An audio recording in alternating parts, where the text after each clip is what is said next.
नमस्कार, आप देख रहे हैं अनुपम सिंह के साथ इंडिया समाचार। इंडिया समाचार के अनूठी पहल के तहत चलाए जा रहे गोरखपुर के ऐतिहासिक एवं संस्कृति धरोहर के श्रृंखला में चौथी कड़ी में हमारी टीम पहुंची है। जोनल ब्यूरो चीफ संजय सिलांकुर, संवाददाता महेश तिवारी एवं वीडियो जर्नलिस्ट विवेक श्रीवास्तव के साथ गुरु गोरक्षनाथ मंदिर के ऐतिहासिक और पौराणिक मानसरोवर मंदिर।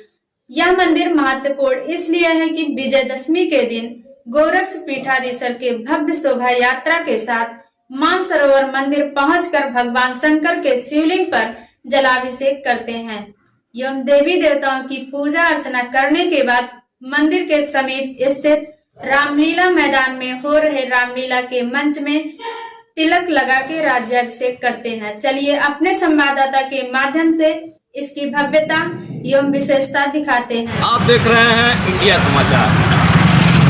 गोरखपुर के ऐतिहासिक एवं सांस्कृतिक धरोहर पे हमारे चैनल द्वारा एक अनूठी पहल की गई है।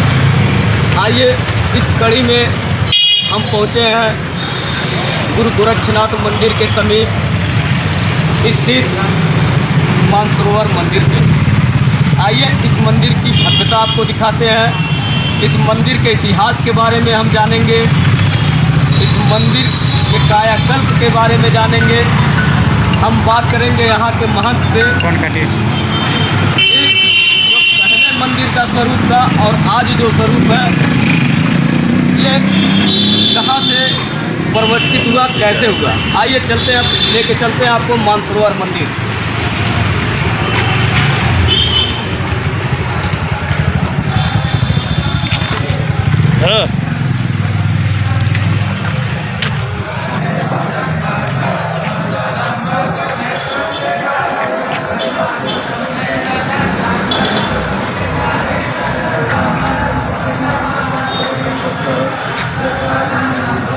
जैसा कि आप देख रहे हैं, भगवान श्री राम, माता जानकी का एक भव्य मंदिर प्रतिमा आपको दिख रही है। हम दिखाएंगे इस प्रांगण में किन किन देवी देवताओं की प्रतिमा स्थापित की गई है।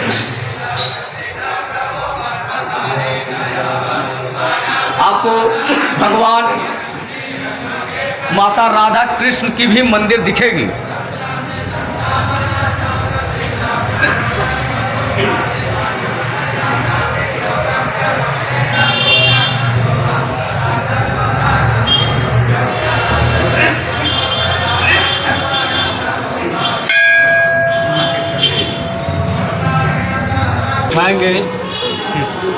अब हम आपको दिखाएंगे इस मानसरोवर मंदिर के प्रमुख मंदिर का स्वरूप, जिसकी वजह से इस स्थल रमणीक स्थल का रसपान करने के लिए प्रमुख मंदिर का स्वरूप, जिसकी वजह से इस स्थल रमणीक स्थल का रसपान करने के लिए, दर्शन करने के लिए लोग ललायित रहते हैं।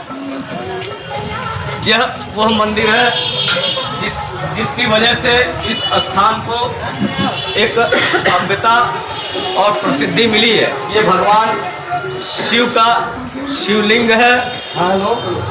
यहाँ पे सावन मास में श्रद्धालुओं की भीड़ लगी रहती है और ऐसा भी नहीं है कि सिर्फ सावन मास में ही लोग यहाँ दर्शन करने आते हैं। बक नहीं पाया, उसके बाद भी प्रतिदिन सुबह शाम श्रद्धालुओं का तांता लगा रहता है। हम पहुँचेंगे मंदिर के ठीक सामने स्थित सरोवर के बारे में जानने का प्रयास करेंगे यहाँ के महंत जी से कि इस सरोवर का क्या महत्वता है, क्या विशेषताएं हैं। आइए हम यहाँ के महंत जी से जानने का प्रयास करेंगे कि इस सरोवर की क्या विशेषता है। ये यहाँ के प्रमुख महंत मुकेश नाथ जी से हम यह जानकारी प्राप्त करते हैं कि इस मंदिर का पौराणिक और ऐतिहासिक महत्व क्या है, मंदिर के सामने स्थित सरोवर का ऐतिहासिक महत्व क्या है और इस मंदिर की अन्य विशेषताओं के बारे में महंत मुकेश नाथ जी महाराज जी ये बताइए कि इस मानसरोवर मंदिर का पौराणिक और ऐतिहासिक महत्व क्या है? इसका ऐतिहासिक ये है जो मतलब कि बहुत प्राचीन मंदिर है। जब गुरु गोरखनाथ जी यहाँ आए थे तो तपस्या किए और इसी मानसरोवर में वो इसी मानसरोवर से जलाभिषेक हुए भोलेनाथ जी का, और यहाँ से फिर जाकर वहाँ वो पुनः बैठ के तपस्या करने लगे। उस जमाने में राजा मान सिंह हुआ करते थे जिनके द्वारा इस मंदिर का निर्माण किया गया, और उसके बाद से मंदिर धीरे धीरे प्राचीन होने के कारण बहुत जर्जर हो गया था। तो योगी आदित्यनाथ जी महाराज जी हमारे जो यहाँ के महंत हैं गोरखपुर में, तो उनके द्वारा मंदिर का भव्य रूप दिया गया। तो ये मंदिर का भव्य रूप योगी जी के द्वारा किया जा रहा है। और इस सरोवर की महत्ता ये है कि जब गुरु गोरखनाथ जी तपस्या कर रहे थे यहाँ गोरखपुर की पावन भूमि पर, उस समय इसी मंदिर से जल लेकर के वो भगवान शिव का जलाभिषेक करते थे। मैं ये देख रहा हूँ महंत जी कि यहाँ कुछ न कुछ अनुष्ठान प्रतिदिन होते रहते हैं। हाँ, भगवान की कृपा से सब कुछ होते रहता है यहाँ पे। इसके विषय में बताएं कि इसका क्या प्रमुख वो है?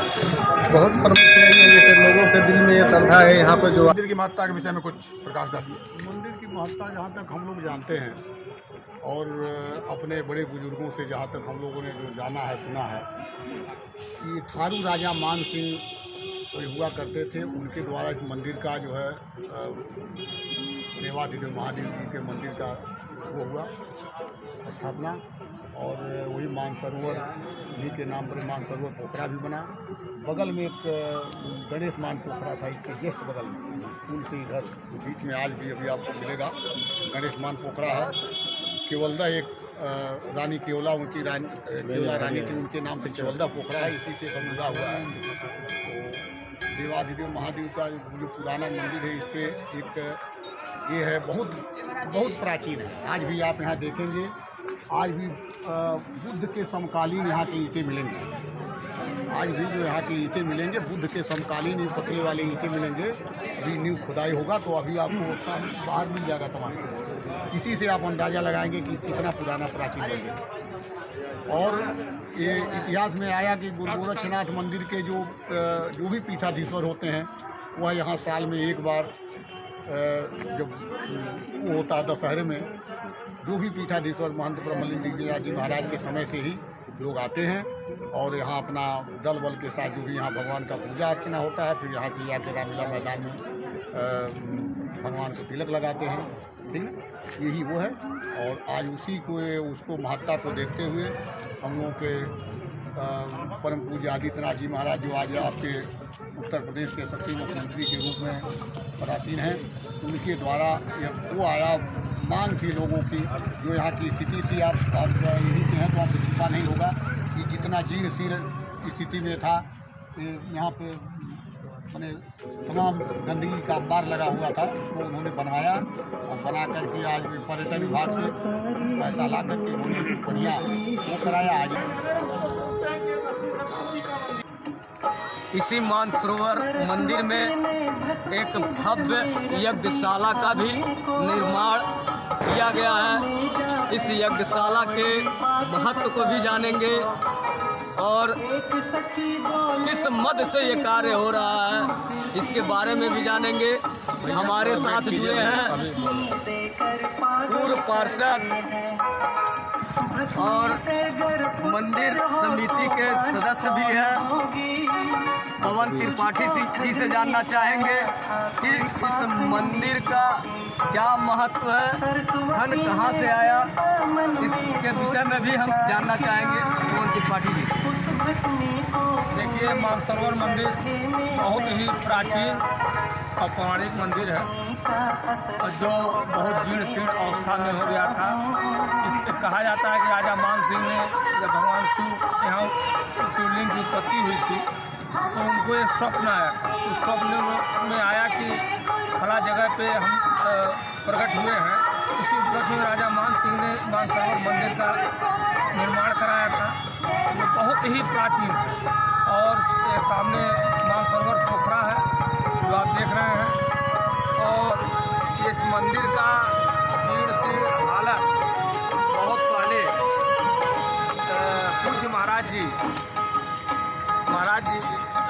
आज माननीय मुख्यमंत्री जी हैं, इन्होंने पर्यटन विभाग को कई बार पत्र लिखे थे और इसका सर्वे भी कराए थे, जो अब जा कर के पर्यटन विभाग द्वारा इस मानसरोवर मंदिर का जीर्णोद्धार किया गया है और अभी कुछ कार्य चल रहे हैं और यहाँ की जनता और सबके सहयोग से ये हुआ है। जब पवन जी विजयदशमी के दिन एक भव्य शोभा यात्रा के साथ गोरक्षपीठ के पीठाधीश्वर भगवान राम का राज्य तिलक करने आते हैं। तिलक करने से पहले वो मानसरोवर मंदिर आते हैं, तो इस मंदिर की क्या महत्वता है और इस शोभा यात्रा की क्या महत्वता है, इस पर भी थोड़ा सा प्रकाश डालेंगे। देखिए, मानसरोवर मंदिर का यह जो परंपरा है, जो भी गोरक्षपीठाधीश होते हैं वह शोभा यात्रा के साथ आते हैं, भगवान शिव का पूजन करते हैं, उसके बाद रामलीला में भगवान राम का राज तिलक करते हैं। यह परंपरा महंत सुंदरनाथ के समय से आदिकाल से चला आ रहा है, क्योंकि भगवान शिव और गुरु गोरक्षनाथ, भगवान शिव के अवतार बाबा गुरु गोरक्षनाथ, क्योंकि उनका वही स्थली रहा गोरखनाथ मंदिर, तो एक रिश्ता तो कई बार पत्र लिखे थे और इसका सर्वे भी कराए थे, जो अब जा कर के पर्यटन विभाग द्वारा इस मानसरोवर मंदिर का जीर्णोद्धार किया गया है और अभी कुछ कार्य चल रहे हैं और यहाँ की जनता और सबके सहयोग से ये हुआ है। जब पवन जी विजयदशमी के दिन एक भव्य शोभा यात्रा के साथ गोरक्षपीठ के पीठाधीश्वर भगवान राम का राज्य तिलक करने आते हैं। तिलक करने से पहले वो मानसरोवर मंदिर आते हैं, तो इस मंदिर की क्या महत्वता है और इस शोभा यात्रा की क्या महत्वता है, इस पर भी थोड़ा सा प्रकाश डालेंगे। देखिए, मानसरोवर मंदिर का यह जो परंपरा है, जो भी गोरक्षपीठाधीश होते हैं वह शोभा यात्रा के साथ आते हैं, भगवान शिव का पूजन करते हैं, उसके बाद रामलीला में भगवान राम का राज तिलक करते हैं।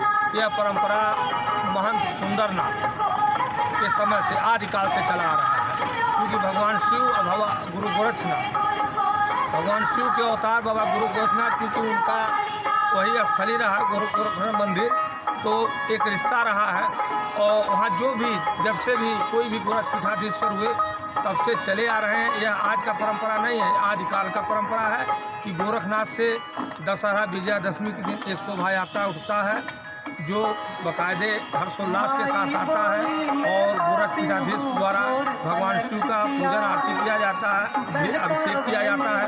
उसके बाद पुनः रामलीला मैदान में जाके भगवान राम का राज तिलक करते हैं और उसके बाद गोरखनाथ मंदिर के लिए प्रस्थान करते हैं।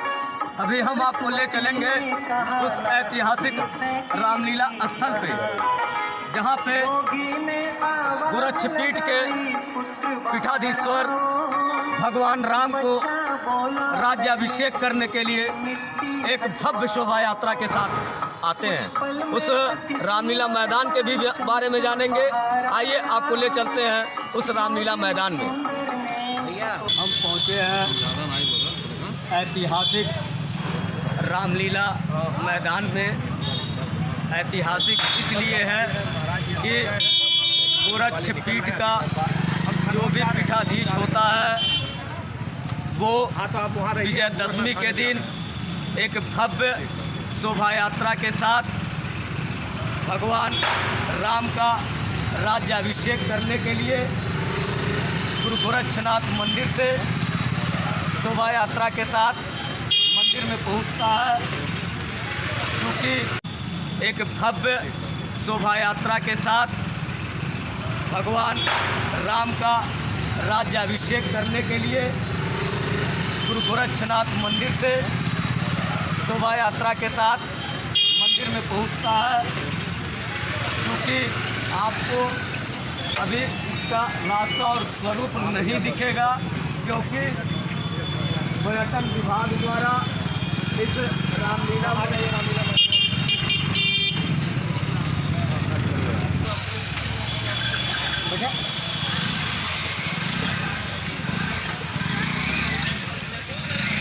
इस रामलीला मंदिर को भव्य बनाने के लिए भी धन आवंटित किया गया है। इसी सिलसिले में विकास कार्य हो रहे हैं। ये उम्मीद है कि आने वाले समय में गोरखपुर में भी गोरखनाथ रामलीला मैदान भी दिल्ली के रामलीला मैदान की तरह देखा और जाना जाएगा।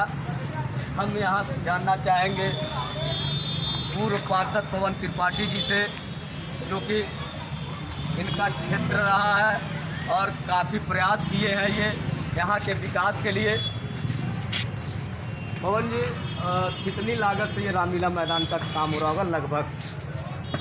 हमारे जानकारी में 2 करोड़ से ऊपर की लागत से रामलीला मैदान का जीर्णोद्धार किया जा रहा है। ये भी बहुत प्राचीन रामलीला ग्राउंड है, जो कहा जाता है कि जब से मानसरोवर मंदिर की शोभा यात्रा पीठाधीश करा तब से रामलीला मैदान। इस रामलीला मैदान में क्या क्या होने हैं? ये रामलीला मैदान में जो मंच बना है ये रामलीला होता है, और ये ग्राउंड है इसमें दर्शनार्थियों के लिए बैठने का व्यवस्था है। और आप देखे होंगे सामने बाबा भीमराव अम्बेडकर जी का प्रतिमा भी है मुख्य गेट पे। इस सब का जीर्णोद्धार पर्यटन विभाग द्वारा किया गया। पवन जी, विगत दशहरा में रामलीला का मंचन भी किया गया, कोविड को ध्यान में रखते हुए, उस गाइडलाइन को अपनाते हुए। तो क्या इस मंच से ही उस रामलीला का आयोजन किया गया? जी हाँ, इसी मंच से किया गया, और कोविड का ध्यान रखते हुए एक सीमित दायरे में कुर्सी लगाए गए थे, जो 1 मीटर दूरी पे बैठ के देख रहे थे, और कोविड को ध्यान में रखते हुए परंपरा को निभाया गया और परंपरा का। जैसा कि हम अब आपके इस रामलीला मैदान को दिखाएंगे, ये किस तरह से इस रामलीला मैदान को भव्य रूप दिया कितनी लागत से ये रामलीला मैदान का काम हो रहा होगा लगभग? हमारे जानकारी में 2 करोड़ से ऊपर की लागत से रामलीला मैदान का जीर्णोद्धार किया जा रहा है। ये भी बहुत प्राचीन रामलीला ग्राउंड है, जो कहा जाता है कि जब से मानसरोवर मंदिर की शोभा यात्रा पीठाधीश करा तब से रामलीला मैदान। इस रामलीला मैदान में क्या क्या होने हैं? ये रामलीला मैदान में जो मंच बना है ये रामलीला होता है, और ये ग्राउंड है इसमें दर्शनार्थियों के लिए बैठने का व्यवस्था है। और आप देखे होंगे सामने बाबा भीमराव अम्बेडकर जी का प्रतिमा भी है मुख्य गेट पे। इस सब का जीर्णोद्धार पर्यटन विभाग द्वारा किया गया। पवन जी, विगत दशहरा में रामलीला का मंचन भी किया गया, कोविड को ध्यान में रखते हुए, उस गाइडलाइन को अपनाते हुए। तो क्या इस मंच से ही उस रामलीला का आयोजन किया गया? जी हाँ, इसी मंच से किया गया, और कोविड का ध्यान रखते हुए एक सीमित दायरे में कुर्सी लगाए गए थे, जो 1 मीटर दूरी पे बैठ के देख रहे थे, और कोविड को ध्यान में रखते हुए परंपरा को निभाया गया और परंपरा का। जैसा कि हम अब आपके इस रामलीला मैदान को दिखाएंगे, ये किस तरह से इस रामलीला मैदान को भव्य रूप दिया जा रहा है। डिजिटल मंच बनेगा, पर्यटन विभाग का कहना है, पूर्व पार्षद का कहना है कि एक डिजिटल मंच होगा, सारी सुविधाओं से सुसज्जित होगा ये पार्क, ये रामलीला मैदान। फूल लगाने की व्यवस्था बनाई जा रही है, कार्य अभी हो रहे हैं। उम्मीद है कि कुछ समय में गोरखपुर में यह भव्य रूप में हमको इस रामलीला मैदान को देखने को मिलेगा, इसके विषय में जानने को मिलेगा। आप इस ग्राउंड को देखिए, जो कभी टूटा फूटा हुआ करता था, दिन में इसके अंदर आने के लिए सोचा करते थे, लेकिन जिस हिसाब से इस विकास कार्य किए जा रहे हैं, वह लगता है कि एक रमणीक स्थल होगा। मैं संजय शिलांकुर, वीडियो जर्नलिस्ट विवेक श्रीवास्तव के साथ, इंडिया समाचार, गोरखपुर।